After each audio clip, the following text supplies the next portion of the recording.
Hey guys, welcome to Gill Family Ministries, our tour through the book of John. We are in John chapter 8 today. From the road, we're having, it's a Saturday, having a little breakfast. Yeah, cheers. I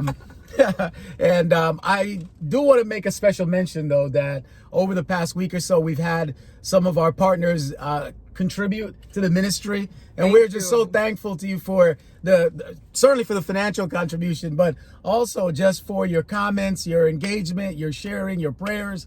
Thank you. Thank you so much. It's such an encouragement, and it's allowing us to really bring forth our program called GLF Cares. Yes. Which we just have a heart to encourage some people who are having difficulties. Yeah.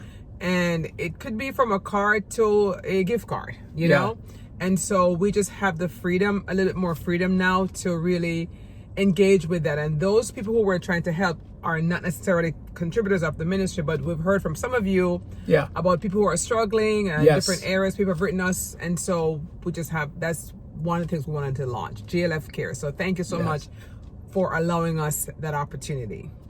Yeah, this is a tough time. People are going through a lot of things, and maybe some of them aren't even saying anything, but it gives us an opportunity to be able to reach out. So thank you. So we are in John chapter 8. Seems like we just started, but you know, these things go so quickly. And that's true.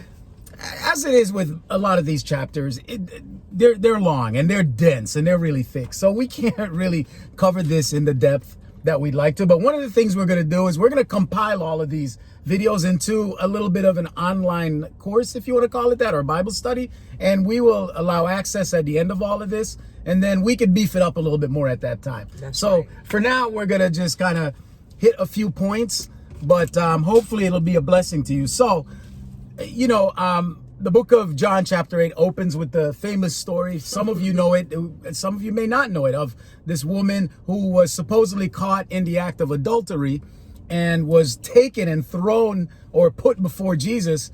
And the religious people the priests or the authorities who caught this woman in adultery and took her before Jesus, put it in front of him and tried to test what he was going to do by asking him a question about the law of Moses. And it says in verse 5, now in the law of Moses commanded us to stone such women, right? That's what the law said, that if a woman is caught in adultery, we're going to stone her to death. Now, it's a side topic that they didn't drag the man out there. Don't get me started, Wayne. Okay. To stone him to death, but they just dragged the woman. But in any event, that's not the point that we're going to go down that road this morning. Maybe we'll cover that later. But the one thing that just stuck out to me, and something else will stick out to you, but what grabbed me was a question they asked. They went to Jesus and they put this woman in front of him to try and test him to see what he was going to do. And they said to him, this is what the law of Moses says. Now, what do you say? And I just kind of want to turn that question back to us, you know, as brothers, sisters, believers, and friends and neighbors. What do you say? And, you know, whatever you say, my friends, let's make it positive. Let's make it uplifting. You heard what we said in the beginning. We've been hearing from some of you. We've been seeing it ourselves, you know, whether professionally, right? People are struggling professionally. Whether in families, right? People are sick. People are coming down with COVID. Someone, I know you know someone or know of someone who probably has come down with it or dealing with it. There's just so much going on, friends. So listen, what do you say? Say something positive. Say something uplifting. Jesus took what they tried to do with him and turned it around on them. He was still faithful to Moses, but he showed that woman compassion. Compassion, not condemnation, compassion. And then he said, look, he didn't condone what she was doing. He said, go and don't do this anymore. I'm giving you forgiveness. I'm not condemning you, but look, go and live your life differently. Okay. And so that's the first thing that I want to share this morning. I don't really have much more to add. You know, you already touched on, you know, the double standard, but I'm not going to get into that too much. You know, I'm always a little bit more controversial, but I did look at motive though. Yeah. You know, and I just thought, you know, the religious people really weren't interested in what the woman was actually doing. Absolutely. About her sin. Right. It wasn't the sin that was right. That's a good point. That's so true. The only interest was to trick Jesus. Absolutely. And I'm sorry, Wayne, but I still see this at play so much in our society, in our companies, in religious establishments. We forget the issue. Yeah. It's more about spite or motive, scoring or a trickery point. or scoring points. Yeah. And I shook my head when I read this again this morning. God, it never changes. And this is the reason, folks, why we take our eyes off the ball, right? And so we see these religious leaders falling all day long. We just heard of a recent scandal with another religious person who heads up a school. I won't name names, but we take our eyes off the ball, Wayne. And we focus on trickery and motive and catching people and labeling people. They weren't going to Christ because she did something bad. They were going to Christ because they wanted to trick him into slipping up. So that they could condemn him. They could condemn him. Not the lady who probably needed condemning, but to condemn Christ. I'm like, wow. So that was my takeaway. You're pretty far gone when you've missed what the Father in heaven is saying, and you're trying to trick the Son of God. You've gone, pretty far in the wrong direction there. Yes. So Sharon, that is true. We get our motives mixed up there. Yeah, we do. Yeah. And the second point that I want to share with you, the first question I asked was really the question that the religious authorities asked Jesus, which is, what do you say? The second thing I want to ask is in verse 39, Jesus is still having this dialogue, an ongoing dialogue with them. And they answered him and they said, Abraham is our father. Jesus said to them, well, if you were Abraham's children, you would actually be doing the works that Abraham did, right?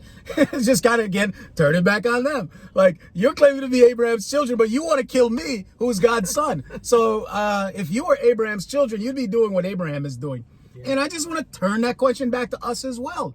Like, we, particularly if you are a professing Christian, we are God's children, right? Absolutely. I believe everyone is God's child. Like, God wants to shed his love abroad so that everyone can come to him. But if you are a Christian, you are related to him through Jesus, right? The Son. And so my question to you is, if we're Jesus's children, if we're the Father's children, what should we be doing? We should be doing the works that Jesus did, right? Just like Jesus said, if you're Abraham's children, why aren't you doing what Abraham did? So if we're Jesus's children, we should be doing what Jesus did. We should be loving people. We should be serving people. We should be sacrificing. We should be stepping out of our comfort zone. We should care. We should love, right? Right. But that's the blueprint. That is. But the reason why we don't do it is for the very reason, the question that they asked Christ in verse 25. Who are you? They're like, who are you? And 27 says they did not understand, right? That he spoke. They didn't understand. They lacked understanding. So as Christ's kids, we don't even know who Christ is. Who exactly is he? Who is he? We don't know because we don't spend time in the Word, Wayne, to discover who he is. A lot of people say they're Christians. They've never read. Right. These religious people were waiting for Christ, and he's here. And here he is talking to you. And they're like, who are you? I don't understand. Right. I'm the guy you've been reading up about, you know, in the scriptures. And so the reason why we don't do what we're supposed to do is, who is Jesus? Is he who he say he is? Yes. And can I just jump in a little bit there, Sharon? And friends, this is a huge reason for this ministry. This is why we do what we do.